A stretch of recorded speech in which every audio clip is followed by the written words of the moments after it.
Bienvenidos a la visión semanal de los mercados nacional, en donde estaremos comentando el comportamiento del dólar, cobre y bolsa chilena, el comportamiento de los multifondos, qué podemos esperar y, por supuesto, preguntas y respuestas. La última semana el IPSA subió más de un 2%, sigue firme, sigue fuerte. Ya muchas empresas entregaron sus resultados y ya se están anunciando los dividendos, así que era esperable que en esta época del año se rompieran estos máximos históricos, como lo veníamos diciendo anteriormente. El Standard & Poor's 500 estuvo plano en la última semana, pero cierra un muy buen trimestre con un alza de más del 10%. El dólar cae levemente un 0,4%, mientras el dólar en Brasil sube un 0,3% y el dólar en el mundo sube un 0,6%. Y el cobre también cae un 1,2%. Así que la verdad que esta última semana se desacoplan un poquito los activos chilenos, con el IPSA subiendo fuerte. Esto está explicado principalmente por los dividendos que se estarán entregando, y el dólar también cae en contra de lo que debería uno pensar, y eso se atribuye principalmente a las buenas perspectivas que existían respecto a los datos sectoriales y MASEC, que vamos a estar comentando más adelante. Por lo tanto, el dólar mantiene esta presión alcista, pero se ha quedado pegado en los máximos cercanos a los 9.80, 9.90. La verdad que, como hablaremos más adelante de los indicadores sectoriales y todo lo que viene esta semana en cuanto a lo que hará el Banco Central, creo que el peso chileno podría comenzar a fortalecerse. También hay que tener en cuenta que conocimos los datos de PMI de servicio y manufactura en China, que salieron bastante buenos, así que eso debería impulsar al cobre. Todo esto debería eventualmente poner presión a la baja en el dólar y quedarse esta gran resistencia en 9.90, 1.000 pesos ahí quieta y sin poder ser traspasada en el corto plazo. Mirando el comportamiento del dólar con el dólar en Brasil, sí que esta brecha bastante amplia, este desacople, y por lo tanto también es esperable que con un dólar en Brasil bastante quieto, el dólar en Chile vuelva a caer y se vuelva a acoplar a este comportamiento internacional. El dólar index ha estado recuperándose en las últimas semanas, rompe esta zona de congestión si se quiere, pero la verdad es que estamos en una absoluta lateralización, así que tampoco hay muchas novedades en el dólar a nivel internacional. Por arriba tiene los 105 puntos, por abajo tiene los 102, 102,5, así que la verdad que está muy lateral el dólar, esperando señales económicas y, por supuesto, lo que hará la Reserva Federal en el futuro. Lo que sí es llamativo es el cobre, que la última semana estuvo presionando a la baja y buscando los $4 la libra. Alcanzó esos niveles por ahí por el miércoles jueves, pero con el dato de los PMI de servicio y manufactura del fin de semana en China, que salieron muy buenos, se repunta el cobre en el inicio de la semana, así que vuelve a niveles de 4,06 y por lo tanto está haciendo este pullback perfecto, que es básicamente romper una resistencia, luego caer para ir a buscar lo que antes era resistencia, ahora soporte, y de ahí nuevamente agarrar impulso para seguir subiendo. Así que el cobre nos debería dar buenas noticias esta semana. Esperemos que así sea, y eso evidentemente sería un factor positivo para la bolsa chilena como también para el peso chileno. Tu futuro comienza hoy. Conoce la primera plataforma de planificación financiera de Chile, crea tu cuenta gratis y obtén una gift card de 25.000 pesos creando tu cuenta en www.patrimor.com, para de esa manera poder comprar algunos de nuestros cursos que están disponibles. Hay novedades, así que aprovechen esta gift card, este descuento, para hacer uso y poder comprar algunos de nuestros cursos. Acá tenemos el IPSA. Este es un gráfico que yo venía monitoreando hace algunas semanas, meses, y vemos que ya definitivamente despega el IPSA y rompe ya definitivamente los 6.500 puntos. ¿Cuál es la siguiente parada? ¿Cuál es el siguiente objetivo? Cerca de 7.000 puntos. Este es un canal alcista perfecto que se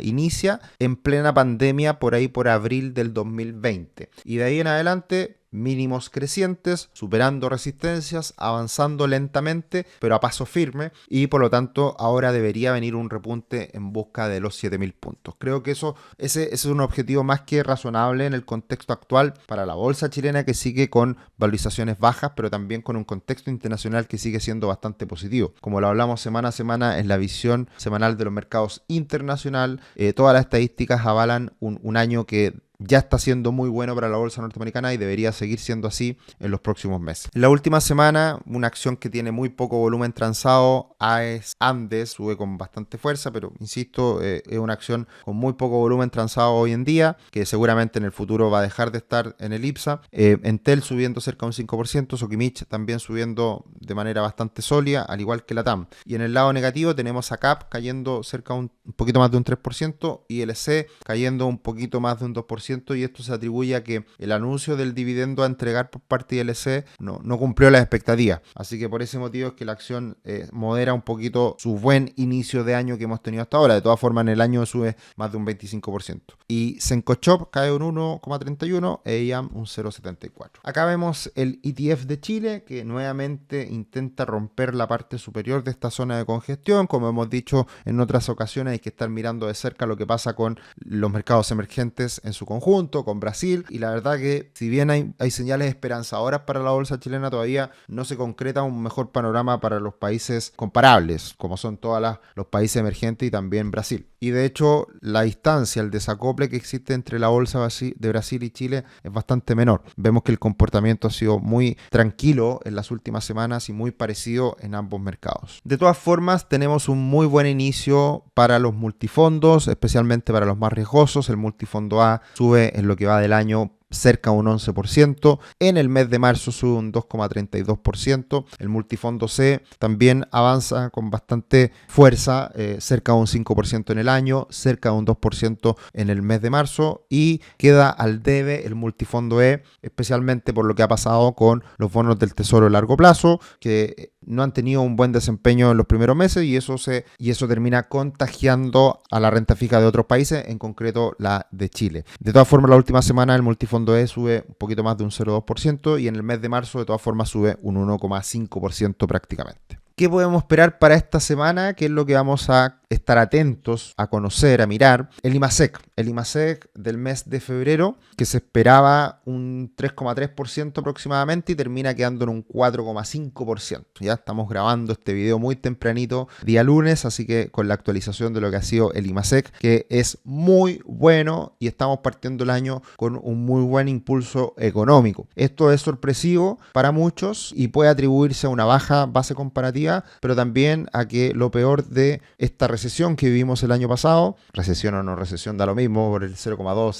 0,2 para arriba, para abajo da lo mismo, un estancamiento y una contracción económica que era evidente, pero está repuntando mucho el crecimiento en el inicio del año. Por la misma razón tendremos decisión de tasas este martes por la tarde, a las 6 de la tarde se entrega el comunicado y ya hay un consenso bastante afianzado, bastante, podríamos decir, confirmado, que bajará las tasas el Banco Central en 75 puntos base. Yo no descartaría que baje la tasa en 0,5 puntos, en 0,5%. O sea, ir a un ritmo más lento porque también la Fed se ha demorado más en bajar las tasas. ¿Y por qué sale un IMASEC tan bueno? Conocimos la semana pasada los indicadores sectoriales que todos están repuntando con mucha fuerza. Índice de producción industrial subiendo en 12 meses un 7,9%. Índice de producción minera subiendo en los últimos 12 meses un 7,7%. Índice de producción de electricidad, gas y agua, que es uno de los indicadores más estables para mostrar el crecimiento, subiendo un 5,9%, que es mucho. Y el índice de producción manufacturera subiendo un 8,8%. Así que no es para nada sorpresa que el IMASEC de este mes de febrero quede en un 4,5% y es, por supuesto, una muy buena noticia. Ojalá que siga así el crecimiento. No es tan fácil que se mantenga, pero de todas formas es una muy buena noticia. Y como les decía anteriormente, se ha afianzado esta posibilidad de bajar en 75 puntos base, bajar la tasa de política monetaria por parte del Banco Central, pero no descartaría que incluso modere un poquito esas bajas de tasas a 0,5. Todo va a quedar claro con el comunicado, pero más aún con el informe de política monetaria que se va a dar a conocer esta semana y que estaremos conociendo ya definitivamente el próximo miércoles. Así que próximo fin de semana, próximo lunes, en la próxima visión semanal de los mercados, vamos a estar analizando en profundidad lo que es esta visión del Banco Central, que siempre es muy importante el informe de política monetaria. Algunos comentarios, algunas preguntas. Hola Sergio, ¿cuál es la importancia de comparar el comportamiento del dólar en Brasil versus en Chile? Lo que pasa es que el peso chileno hay que mirarlo en el contexto de monedas comparables. ¿Cuál es una moneda comparable? Monedas de países exportadores de materias primas. Ahí tenemos a un Australia, tenemos a un rand sudafricano y también tenemos las monedas latinoamericanas que también son exportadoras de materias primas, como un peso mexicano o un real brasileño. Entonces, por ese motivo es que siempre miramos el comportamiento del real brasileño para ver si se desacopla o no de ese comportamiento de monedas comparables el peso chileno. Así que por eso estamos mirando siempre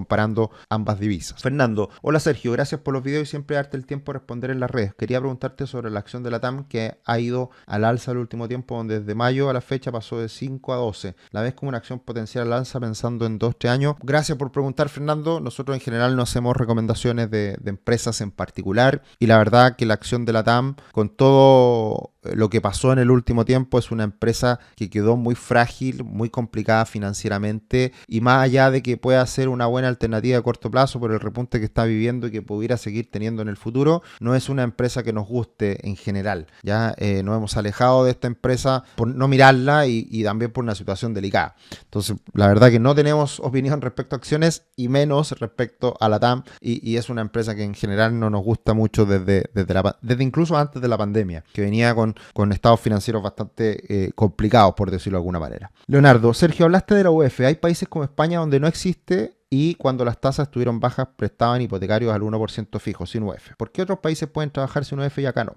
Buena pregunta, Leonardo, pero España es una mala comparación. Hay que tener en cuenta que Chile es comparable con Sudamérica y con países emergentes. Prácticamente en Argentina no existen los créditos hipotecarios, precisamente por la inflación. Hay que mirar países como Brasil, donde las tasas son enormes, y otros países de la región, en donde evidentemente el riesgo país y los riesgos en general son muy elevados y por lo tanto cuesta mucho pedir un crédito hipotecario. España es un país desarrollado, evidentemente, y además está metido en Europa, que estuvo muy complicado en la última década. Sigue estando bastante complicado. Y por lo tanto se bajaron las tasas a cero o incluso en países nórdicos a negativo. O sea, básicamente te regalaban la plata, literalmente. Entonces, no es comparable y lo que sí es cierto es que en países desarrollados, también por menos riesgo, los bancos asumen más riesgo. En Chile, a pesar de que nos creamos la Suiza de Sudamérica, eso ha cambiado también en el último tiempo, somos un país riesgoso y por lo tanto los bancos deben necesariamente incorporar un mayor riesgo en el financiamiento. Entonces la UEF lo que hace es bajar ese riesgo de inflación y por eso hemos tenido tasas tan bajitas en el pasado, de UEF más 1,9, me acuerdo, 1,6, 1,8 en su minuto, a mediados del 2019. Eso nos llevaba a una tasa nominal del 5%, lo cual es